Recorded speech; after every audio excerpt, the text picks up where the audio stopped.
اعوذ باللہ من الشیطان الرجیم بسم اللہ الرحمن الرحیم سورہ لقمان کی چند آیتیں پڑھ رہا ہوں۔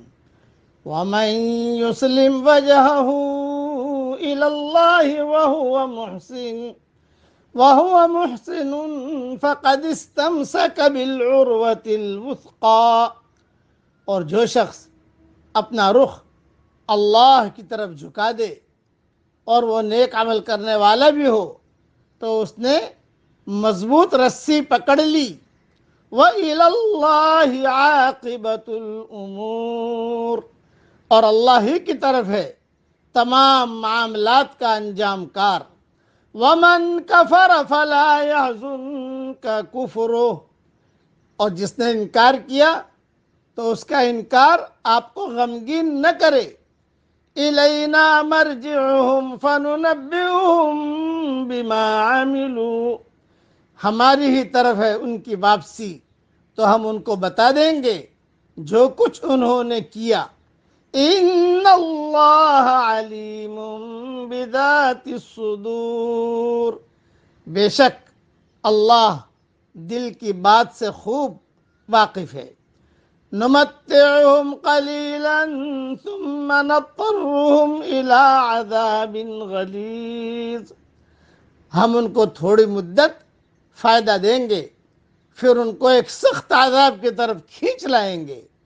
وَلَئِن سَأَلْتَهُم مَّنْ خَلَقَ السَّمَاوَاتِ وَالْأَرْضَ لَيَقُولُنَّ اللَّهُ، اور اگر آپ ان سے پوچھو کہ آسمان اور زمین کو کس نے پیدا کیا تو وہ ضرور کہیں گے کہ اللہ نے۔ قُلِ الْحَمْدُ لِلَّهِ، کہہ دیجئے کہ سب تعریف اللہ کے لیے ہے۔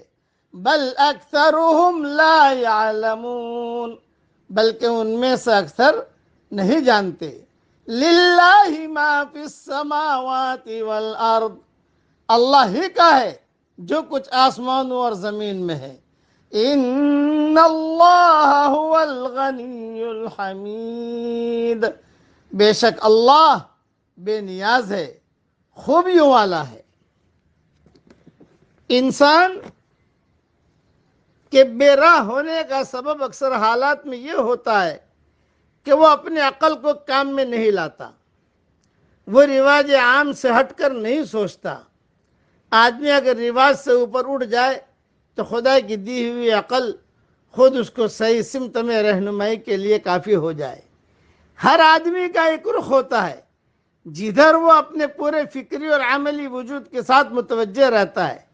مومن وہ ہے جس کا رخ پوری طرح خدا کی طرف ہو جائے۔ مومنانہ زندگی دوسرے لفظوں میں خدا رخی زندگی کا نام ہے، اور غیر مومنانہ زندگی غیر خدا رخی کی زندگی کا ہے۔ جس شخص نے خدا کی طرف رخ کیا اس نے صحیح منزل کی طرف رخ کیا، وہ یقیناً اچھے انجام کو پہنچے گا۔ اس کے برعکس جو شخص خدا سے غافل ہو کر کسی اور طرف متوجہ ہو جائے تو وہ بے رخ اور بے منزل ہو گیا۔ اس کو آج کے وقتی زندگی میں کچھ فائدے ہو سکتے ہیں، مگر آخرت کی مستقل زندگی میں اس کے لیے عذاب کے سوا اور کچھ نہیں۔ اس لیے اللہ کی تعریف آدمی بیان کرتا رہے۔ کہا گیا قُلِ الْحَمْدُ لِلَّهِ، پیارے نبی جی آپ کہہ دیجئے الحمدللہ، تعریف اللہ کے لیے ہے۔ بس اللہ کی تعریف آدمی بیان کرتا رہے اور اللہ کے احکامات پر چلتا رہے اور حضرت محمد صلی اللہ علیہ وسلم کی سنتوں کو اپناتا رہے اور لوگوں کو اللہ کی طرف بلاتا رہے اور اللہ کی بڑائی بولتا رہے۔ جہاں پر بھی ہم جائیں ہمارے اللہ کی بڑائی کو ہم بولیں۔ بس خلاصہ کلام یہ، مول میں جاؤ اللہ کی بڑائی بولو، کم سے کم اتنا کہہ دو ہمارا اللہ بہت بڑا ہے۔ آسمان کو دیکھو کہو اللہ بہت بڑا ہے۔ یہ اللہ کی بڑائی کا بولنا بھی ایک قسم کی دعوت ہے۔ اللہ تعالی ہم سب کو عمل کرنے کی توفیق عطا فرمائے، آمین۔ وآخر دعوانا ان الحمد للہ رب العالمین۔